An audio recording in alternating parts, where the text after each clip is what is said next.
السلام علیکم. تمام تعریفیں رب عز و جلال کے لیے اور لاکھوں درود حضور خاتم النبیین علیہ السلام کے لیے. حق ٹائم میں خوش آمدید. میں ہوں کاشف رضا.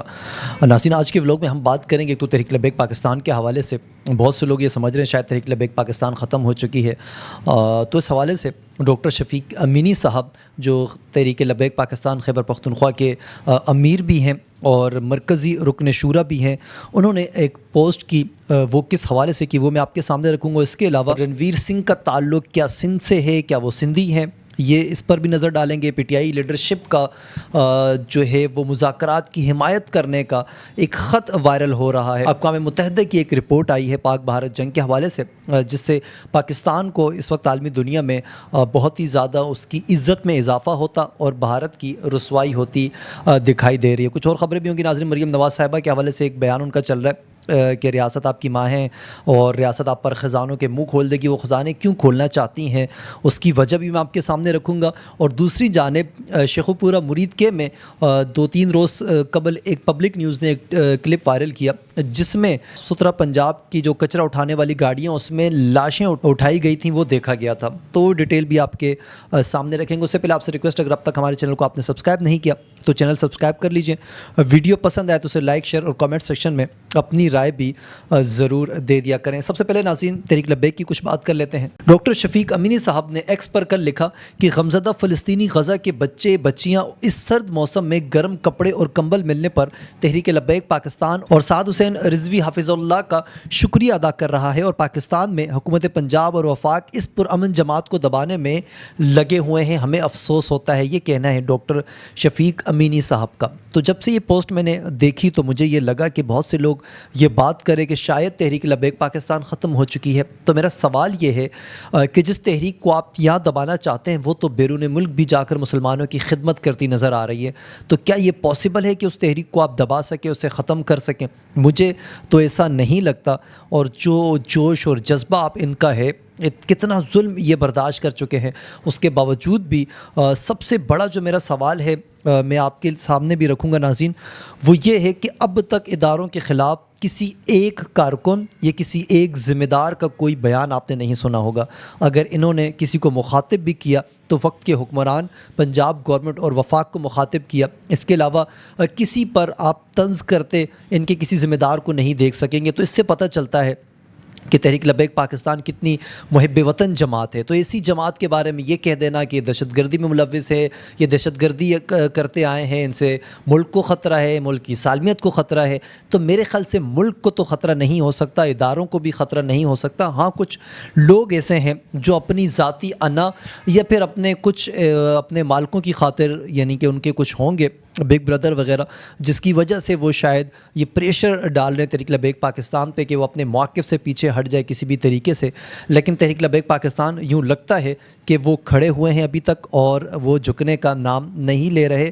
ورنہ تو جس جماعت کو آپ ختم کر دیں, ممکن ہی نہیں ہے کہ وہ جماعت اس ملک کے علاوہ باقی کسی اور ملک میں جا کر خدمت خلق کر سکیں. تو اب بھی اگر تحریک لبیک پاکستان کو ایسا کام کر رہی ہے فلسطین میں جا کر فلسطینی عوام کے لیے, تو میرے خیال سے یہ بہت خوش آئند ہے اور ہمیں سراہنا بھی چاہیے ان کو کہ جس مسئلے میں انہیں دبایا گیا تھا وہ آج بھی اس کاز کے ساتھ ہمیں کھڑے نظر آتے ہیں. اب ناظرین کچھ بات کر لیتا ہوں میں مولانا فضل الرحمان صاحب کے حوالے سے. کل ان کا ایک کلپ وائرل ہوا, وہ بہت ہی انٹرسٹنگ ہے. خان صاحب کے حوالے سے مولانا نے یہ کہا کہ میں تو یہ بھی کہوں گا کہ وہ عمران خان کو گرفتار کیوں کیا گیا. آگے وہ کہتے ہیں کہ نہ میں سیاستدانوں کی گرفتاریوں کے حق میں ہوں اور نہ ملاقاتوں پر پابندی کے. اصل سوال یہ ہے کہ حکومت کس کی ہے اور اصل فیصلے کون کر رہا ہے. ہم سب انہی فیصلوں کے تحت زندگی گزار رہے ہیں. یہ کہنا تھا مولانا فضل الرحمان صاحب کا. اس میں 2 سوال ناظرین بہت اہم ہیں. ایک تو وہ یہ پوچھ رہے ہیں کہ اصل سوال یہ ہے کہ حکومت کس کی ہے اور اصل فیصلے کون کر رہا ہے. اب یہ 2 چیزیں الگ الگ ہیں. اگر ان دونوں کی گہرائی میں ہم جاتے ہیں تو معلوم پڑتا ہے کہ شاید ان کا اشارہ کسی اور جانب ہے اور وہ یہ کہہ رہے کہ ہم سب انہی فیصلوں کے تحت زندگی گزار رہے ہیں. اس کا مطلب ہے کہ انہیں بھی اندازہ ہے کہ ہر شخص, وہ جو فیصلے کیے جا رہے ہیں, جس جانب سے بھی فیصلے آ رہے ہیں, ہر شخص اس کا محتاج اس وقت دکھائی دیتا ہے, جیسا کہ مولانا خود یہ کہہ رہے ہیں. اور خان صاحب کی گرفتاری کے حوالے سے وہ یہ کہہ رہے ہیں کہ خان صاحب کو کیوں گرفتار کیا. بیسکلی تحریک انصاف کا سوال بھی یہی ہے کہ خان صاحب کو گرفتار کیوں کیا گیا, اس کی وجہ کیا ہے. صرف سیاسی جو مقدمات ہیں اگر وہ سائیڈ لائن کر دیے جائیں تو میرے خیال سے اب تک خان صاحب سے کوئی بڑی چیز برآمد یہ کر نہیں سکے, نہ کرپشن, نہ ملک کے خلاف کوئی اس طرح کا کوئی اور بیانیہ, اداروں کے کچھ لوگوں کے خلاف، اور بعض اوقات ان کی زبان اداروں کے خلاف بھی سخت ہوتی ہے، جس کے ظاہر ہم ہرگز حمایت نہیں کرتے۔ یہ ادارے ہمارے اپنے ہیں، یہ لوگ ہمارے اپنے ہیں۔ تو اگر آپ نے اس ملک میں سیاست کرنی ہے، اس ملک کو آپ ترقی کی راہ پہ دیکھنا چاہتے ہیں، تو آپ نے نفرت کی سیاست کو چھوڑنا ہوگا، مفاہمت اختیار کرنی ہوگی۔ بسا اوقات اگر آپ کو لگتا ہے کہ اس ملک میں کوئی چیز بہت زیادہ خراب ہوتی ہے، تو پھر آپ کو فرنٹ پر آ کر اس چیز کا مقابلہ کرنا چاہیے۔ اسی حوالے سے ناظرین، مذاکرات کے حوالے سے کچھ ڈیٹیل میں آپ کے سامنے رکھتا ہوں۔ جیل میں قید پی ٹی آئی رہنماؤں نے اپنے وکیل کے ذریعے میڈیا کو ایک خط لکھا۔ خط لکھنے والوں میں شاہ محمود قریشی، یاسمین راشد، عمر سرفراز چیمہ، اعجاز چودھری اور میاں محمود الرشید شامل ہیں۔ خط کے متن میں گزشتہ 3 سال 8 ماہ سے پاکستان شدید بحران کا شکار ہے۔ ہر محب وطن کی ذمہ داری ہے کہ وہ ملک کا سوچے اور پرامن ذرائع سے مقاصد حاصل کرے۔ پی ٹی آئی قیادت کی جانب سے خط میں کہا گیا کہ ہم کوٹ لکھپت جیل میں قید پی ٹی آئی کی مرکزی رہنما سمجھتے ہیں کہ ہر سطح پر گفت و شنید ہی واحد حل ہے۔ گفت و شنید ہی بالعموم پاکستان کو، بالخصوص تحریک انصاف کو بحران سے نکال سکتی ہے۔ بانی پی ٹی آئی نے تحریک تحفظ آئین کو ذمہ داری دے دی ہے کہ وہ قومی جماعتوں کی مشاورت سے حل نکالے۔ وسیع تر مشاورت در حقیقت مذاکرات کا دروازہ ہے۔ محمود اچکزئی اور علامہ راجہ ناصر سے توقع کرتے ہیں کہ وہ قوم کی رہنمائی کریں گے۔ کوٹ لکھپت جیل میں قید رہنماؤں نے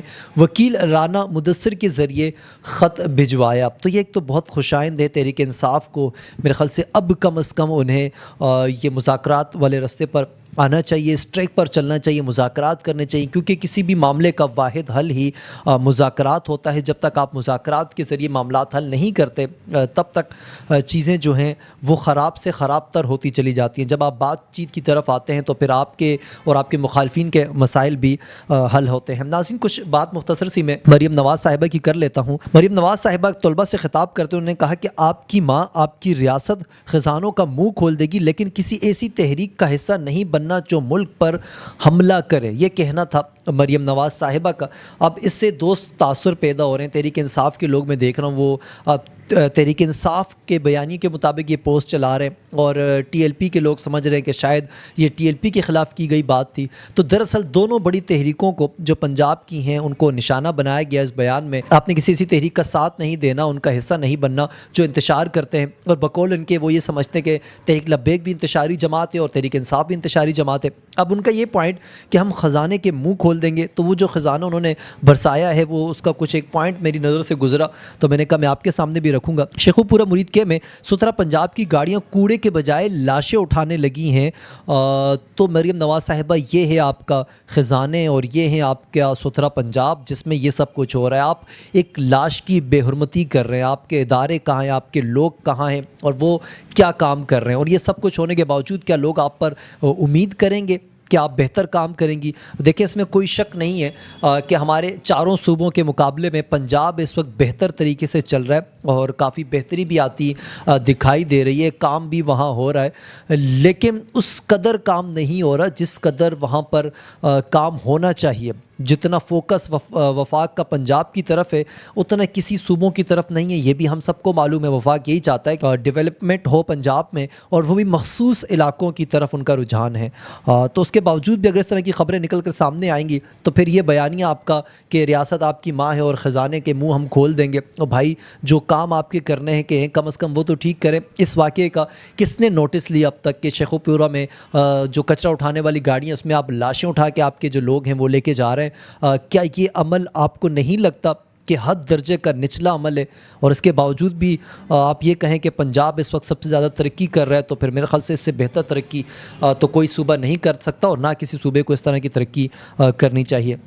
ناظرین، ایک رپورٹ میں آپ کے سامنے رکھتا ہوں، اقوام متحدہ کی وہ رپورٹ ہے جس سے پاکستان کو بین الاقوامی طور پر بہت بڑا فائدہ ہوا ہے۔ رپورٹ کے مطابق اقوام متحدہ کے ماہرین نے پہلگام حملے کی مذمت کرتے ہوئے اس کے ذمہ داروں کو قانون کے مطابق سزا دینے پر زور دیا ہے۔ رپورٹ میں واضح کیا گیا کہ پاکستان نے اس حملے میں ملوث ہونے کی سختی سے تردید کی اور غیر جانبدار، شفاف اور بین الاقوامی تحقیقات کا مطالبہ کیا۔ خصوصی ماہرین کی رپورٹ میں بتایا گیا کہ 7 مئی 2025 کو بھارت نے آپریشن سندور کے تحت پاکستان کی حدود میں فوجی طاقت کا استعمال کیا جو اقوام متحدہ کے چارٹر کے منافی قرار دیا گیا۔ رپورٹ کے مطابق بھارت نے اقوام متحدہ چارٹر کے آرٹیکل 51 کے تحت سلامتی کونسل کو بروقت اطلاع نہیں دی، جو طے شدہ عالمی طریقہ کار کی خلاف ورزی ہے۔ رپورٹ میں انکشاف کیا گیا کہ بھارتی حملوں کے دوران شہری علاقے متاثر ہوئے، مساجد کو نقصان پہنچا اور متعدد شہری ہلاک اور زخمی ہوئے۔ اقوام متحدہ کے ماہرین کے مطابق دہشت گردی کے نام پر یک طرفہ فوجی کارروائیوں کا کوئی الگ یا خودکار حق بین الاقوامی قانون میں تسلیم شدہ نہیں۔ رپورٹ میں یہ بھی کہا گیا کہ بھارت پہلگام حملے میں